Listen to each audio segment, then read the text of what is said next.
C'est avec plaisir que nous vous souhaitons la bienvenue au sein de l'équipe du groupe Michauville. Afin de faciliter votre intégration, vous avez reçu le manuel de l'employé qui vise à vous présenter l'entreprise, vous faire part des conditions d'emploi, de même que les différentes politiques et pratiques en vigueur.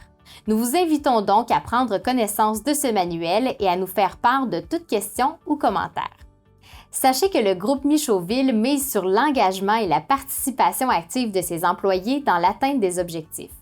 Le travail d'équipe est une valeur fondamentale qui permet de créer un sentiment d'appartenance, mais aussi un climat de confiance entre tous et chacun. Je me présente, mon nom est Myriam et c'est moi qui vous accompagnerai tout au long de cette vidéo. Au cours de cette vidéo, nous partagerons avec vous le volet santé-sécurité de l'entreprise.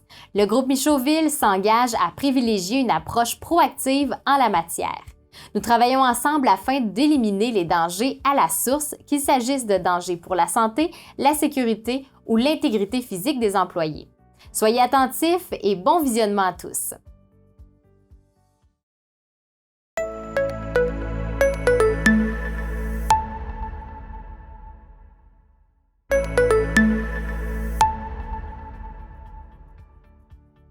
Tout d'abord, notre politique est axée sur une planification rigoureuse de façon à identifier, corriger et contrôler les dangers, ainsi qu'à informer, former et superviser les travailleurs. Pour toutes ces raisons, nous adhérons à la politique Tolérance zéro de la CNESST. Ainsi, notre plan de gestion en matière de santé et sécurité au travail comprend des fiches d'action spécifiques pour les différents métiers, de même qu'un programme de prévention propre à chaque département. La sécurité, c'est l'affaire de tous. Nous vous invitons donc à prendre connaissance du programme de prévention qui est spécifique à votre département et qui est disponible auprès de votre supérieur. Celui-ci comprend entre autres la politique adoptée en matière de santé et de sécurité au travail, plusieurs informations concernant le projet ou le département auquel vous serez appelé à participer, ainsi que toute l'information nécessaire pour accomplir vos tâches respectives en toute sécurité. Éventuellement, dans le cadre de votre travail, vous pourriez être invité par votre supérieur à signer celui-ci. Dès aujourd'hui, vous aurez à signer différentes politiques dont l'engagement du travailleur qui vous engage à n'entreprendre aucun travaux pour lesquels vous aurez constaté un risque pour votre sécurité ou celle d'un confrère, en plus d'aviser dès que possible votre supérieur immédiat de tout risque constaté.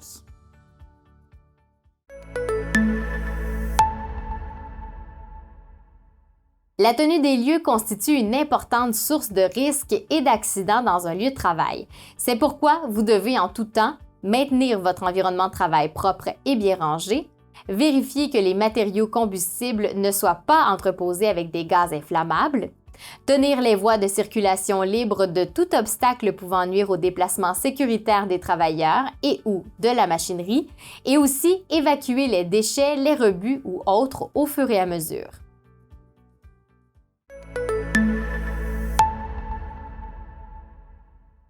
À prime abord, il est de la responsabilité de l'employeur de mettre à la disponibilité des travailleurs une trousse complète de premiers soins et de premiers secours. Notamment, il est important pour ce dernier de bien identifier les secouristes sur place et d'en informer tous les travailleurs. En ce qui concerne les travailleurs, nous vous invitons à discuter avec votre supérieur pour connaître l'emplacement exact des trousses de premiers soins et pour connaître les personnes qui agiront à titre de secouristes dans votre département.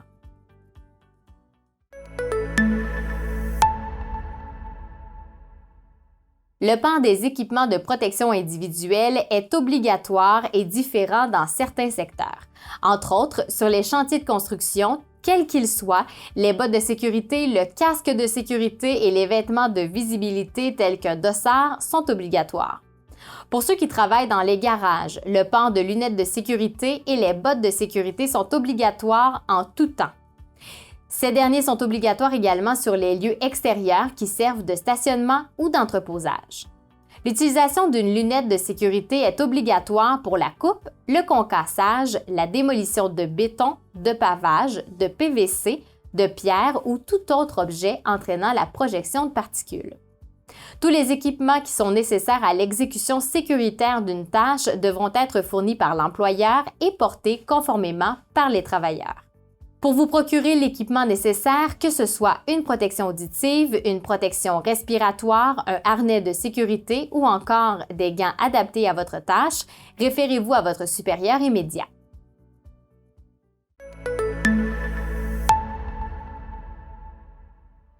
L'utilisation d'un téléphone personnel durant le temps de travail est strictement interdite sous peine de mesures disciplinaires. Votre attention est essentielle en tout temps.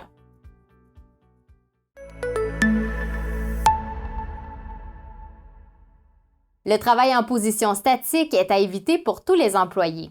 Que vous soyez mécanicien, manœuvre, opérateur, camionneur, personnel administratif ou autre, n'hésitez pas à faire des exercices d'étirement avant, pendant et après n'importe quelle tâche. La meilleure position à adopter est la position neutre puisqu'elle permet de respecter la courbure naturelle du dos et du reste du corps. Ne forcez jamais avec votre dos, utilisez plutôt vos jambes qui ont une plus grande capacité. Également, évitez les mouvements de rotation du tronc afin de limiter les efforts sur les parties plus vulnérables de votre dos et de vos articulations.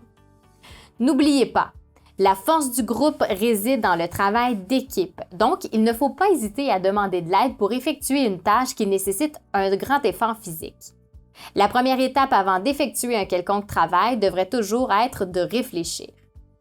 Référez-vous à votre supérieur immédiat pour bien comprendre les outils mis à votre disposition et pour adapter votre posture, votre méthode de travail ou votre poste de travail.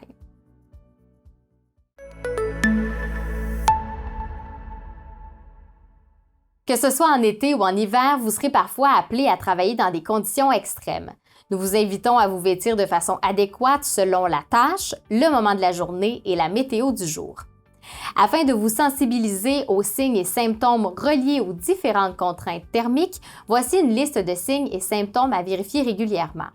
Tout d'abord, pour cibler qu'il s'agit bel et bien d'une engelure ou d'une gelure, plusieurs signes peuvent vous guider tels qu'une sensation de picotement, un engourdissement progressif, une perte graduelle de la sensibilité jusqu'à l'insensibilité totale et aussi des rougeurs avec plaques blanches inégales.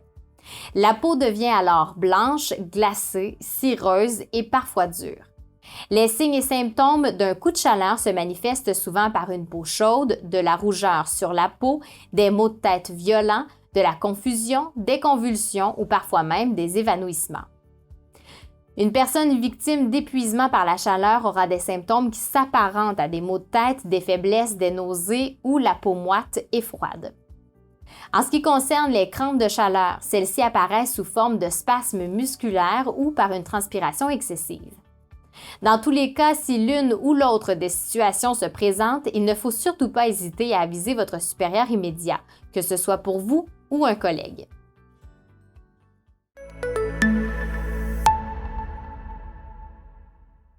Comme la majeure partie de nos travaux seront exécutés dans le cadre de travaux de construction du secteur génie civil, nous voudrions ici porter à votre attention les tolérances zéro pour 4 types de dangers qui font partie du plan d'action construction de la CNESST.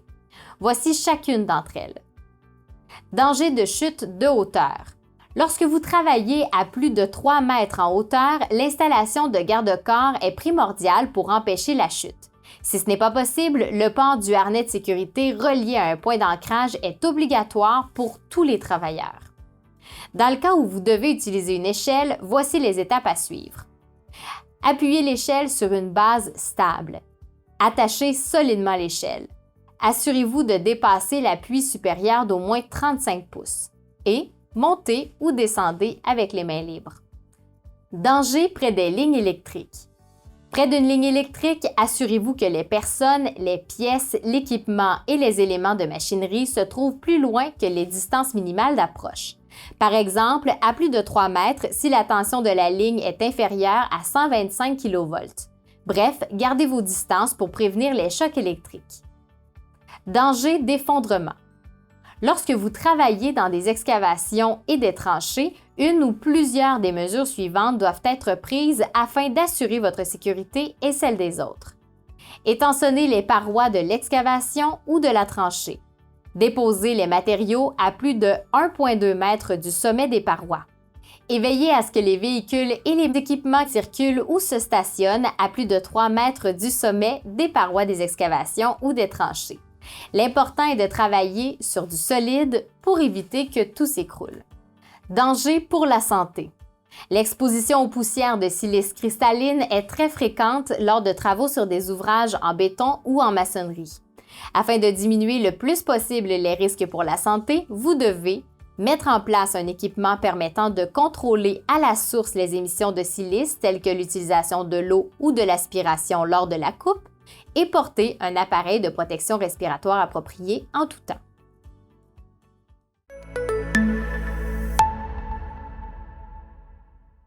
Dans le cadre de votre travail, il est possible qu'un incident mineur ou majeur survienne. Lors d'un incident, vous devrez obligatoirement aviser votre supérieur et ce, le plus rapidement possible. Vous aurez à remplir conjointement un formulaire nommé F1 qui permettra de documenter l'événement. Une fois rempli, votre supérieur sera responsable de faire parvenir celui-ci au département SST de l'entreprise. Dans l'éventualité où l'incident soit plus grave et qu'une visite chez un médecin soit requise, vous devez avoir avec vous le formulaire F2, maintien du lien d'emploi ou assignation temporaire, qui sera rempli par le médecin. Vous êtes responsable de transmettre le F2 au département SST.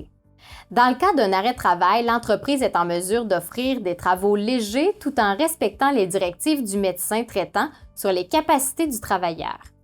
Les travaux légers permettent de maintenir un lien d'emploi, de favoriser l'amélioration des capacités fonctionnelles et surtout de préserver les effets néfastes de l'inactivité.